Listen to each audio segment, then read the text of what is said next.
Ya hemos comentado con ustedes esta mañana pues lo que dio a conocer el Departamento de Comercio de Estados Unidos ayer, la tarde-noche de ayer, dio a conocer que inició una investigación para indagar si las importaciones de automóviles, camionetas, autopartes y camiones livianos representan una amenaza a la seguridad nacional, lo que podría concluir en fijar aranceles globales a estos productos. La administración Trump evalúa esa propuesta invocando la seguridad nacional del país y para ello echó mano de la misma ley que usó para fijar los gravámenes al acero y al aluminio en marzo pasado. Sobre esto, pues la industria automotriz estadounidense respondió, sería un desastre económico autoinfligido, y vamos a hablar de ello con el periodista Ariel Mousatzos en Washington, D.C. Ariel, buenos días. ¿Cómo estás, Pascal? Qué gusto saludarte a ti y al auditorio de ENA. Bueno, esta semana hemos tenido lo que yo llamo la posición del policía bueno, Robert Lighthizer, diciendo que se podría aprobar una versión light del Telecán y que no requiriera siquiera pasar por el Congreso. Y luego viene esto que podría, si es en serio, retrasar completamente las negociaciones, porque una investigación de estas, por ley, tiene 270 días para realizarse. Así es, no solamente retrasarla, lo cual de suyo ya es bastante grave, Sí. sino que además hay otros factores que hay que tomar en cuenta, que son los factores, por ejemplo, económicos. Como tú ya has dicho, la Asociación de la Industria Automotriz estadounidense reaccionó en minutos, anoche ya tarde, pero reaccionó a esta, lo que parece una medida que está en camino de Donald Trump, por lo menos una intención de imponer aranceles a los autos y camiones del 25%. Dijeron, palabras más, palabras menos, que los aranceles son impuestos y que los impuestos se cargan directamente a los consumidores y que los consumidores, pues la mayoría de ellos no va a poder pagar un 25% más sobre el costo del coche, que ellos van a tener que transferir y que por lo tanto además pues eso atenta contra la clase media y contra otro tipo de circunstancias económicas, no solamente para los consumidores, sino también para los productores de automotores y para la industria en general, que sería, como lo has dicho bien, un desastre económico autoinfligido. Ahora,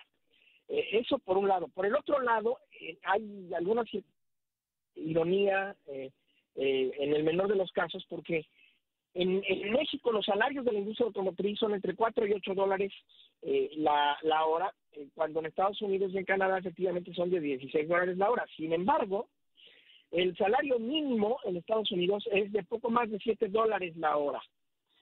Y el salario, entonces, de la industria automotriz en Estados Unidos pues es más del doble que el salario mínimo.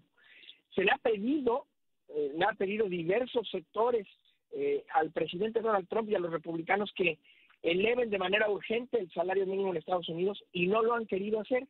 Sí. Y no lo han querido hacer por las mismas razones por las que México tampoco lo puede hacer, porque si lo hace, pues efectivamente es muy positivo que se eleve el salario para las familias que reciben este incremento, pero eso tiene repercusiones en el precio, en el empleo y en muchas otras cuestiones que como efecto dominó se ven afectadas por este incremento potencial en un salario, al punto, Pascal, de que llegarían a perderse empleos en México si el salario se eleva, porque se les pagaría mejor a los que quedan, pero muchos de ellos se quedarían sin empleo ante el hecho de que no se podría costear pues esta mano de obra de parte de la industria automotriz, que quedaría en México, porque pues otra parte de la industria automotriz se regresaría a Estados Unidos o Canadá. Es un tema muy complejo, en el cual los analistas ya han dicho de manera casi inmediata que Trump está jugando con fuego, y ahora esta asociación de la industria automotriz americana diciendo que sería un desastre autoinfligido. Ahora, estamos ante un nuevo bluff de Donald Trump, podríamos llamarlo así, podríamos pues interpretarlo de esta manera, Ariel. Pues mira, el Washington Post lo interpretó de esa manera ayer. Esta noticia, la Casa Blanca se la filtró al Wall Street Journal, pero un par de horas después el Washington Post sacó una nota ya más analítica con las reacciones que te estoy comentando de analistas.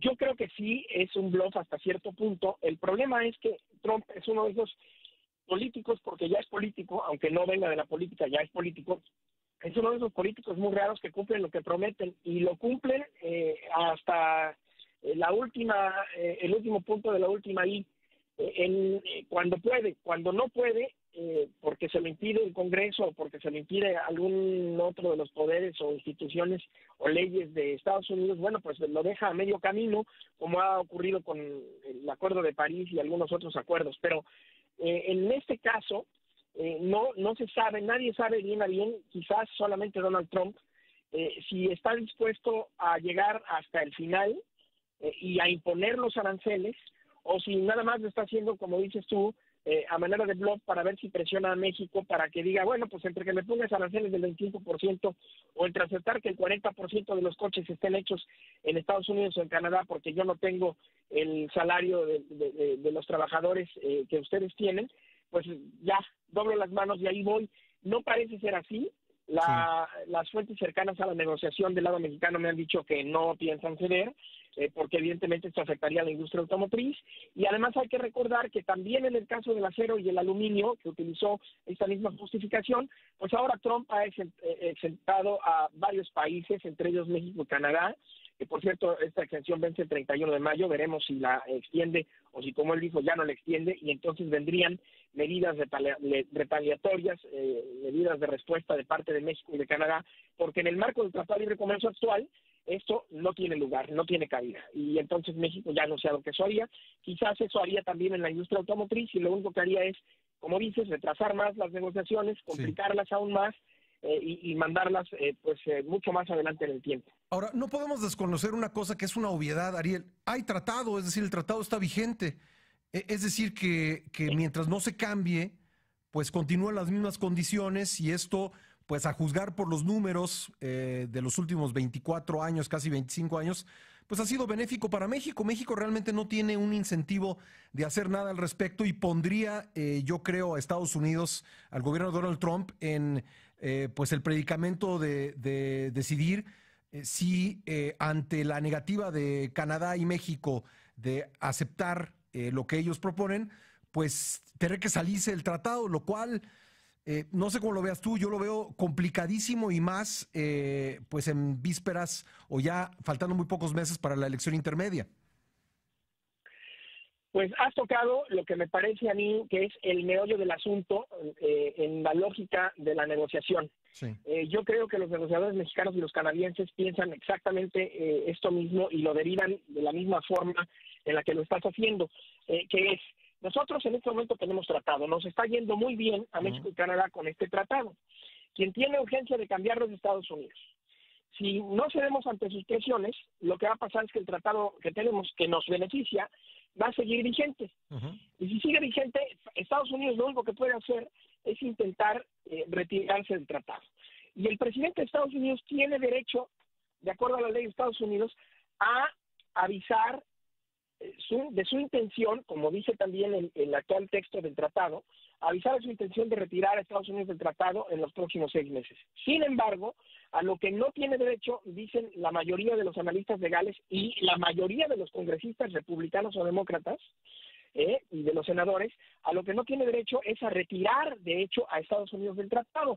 Eso tendría que ser aprobado por el Poder Legislativo. Trump dice no, el Poder Legislativo dice sí, y entonces sobrevendría, si lo intenta, una controversia constitucional que nos llevaría a un terreno con mucha incertidumbre por el tiempo que tardaría en resolverse. Años, ¿no? ¿Serían años? Por el sentido en el que probablemente se resuelva. ¿Serían años? Por supuesto. Sí, ¿verdad? Por supuesto, pueden ser años. Sí. Pueden ser años, y además, imagínate que el Congreso tendría en ese caso, de acuerdo a la Constitución, pues más posibilidades de ganar, según dicen los analistas, porque la Constitución dice, y las leyes de Estados Unidos dicen, que es el Senado el encargado de regular las relaciones comerciales exteriores de Estados Unidos, y esto es parte de las relaciones comerciales exteriores de Estados Unidos. Pues qué interesante. Entonces ahora resulta, Pascal, que en realidad pues tenemos a los Estados Unidos hasta cierto punto, digamos, medio con el brazo torcido, porque los tenemos un poco presionados porque a ellos son a los que más les interesa que este tratado se cambie, y si son a los que más les interesa, pues ojalá prefieran un mal arreglo que un buen pleito, ¿no? Pues sí, pues creo que así están las cosas, lo interpretamos de manera muy parecida, querido Ariel. Te mando un fuerte abrazo y te agradezco como siempre tu buena disposición de platicar con nuestra audiencia. Un abrazo, Pascal, buenos días a ti y a la audiencia. Gracias a Ariel Mousatzos desde Washington.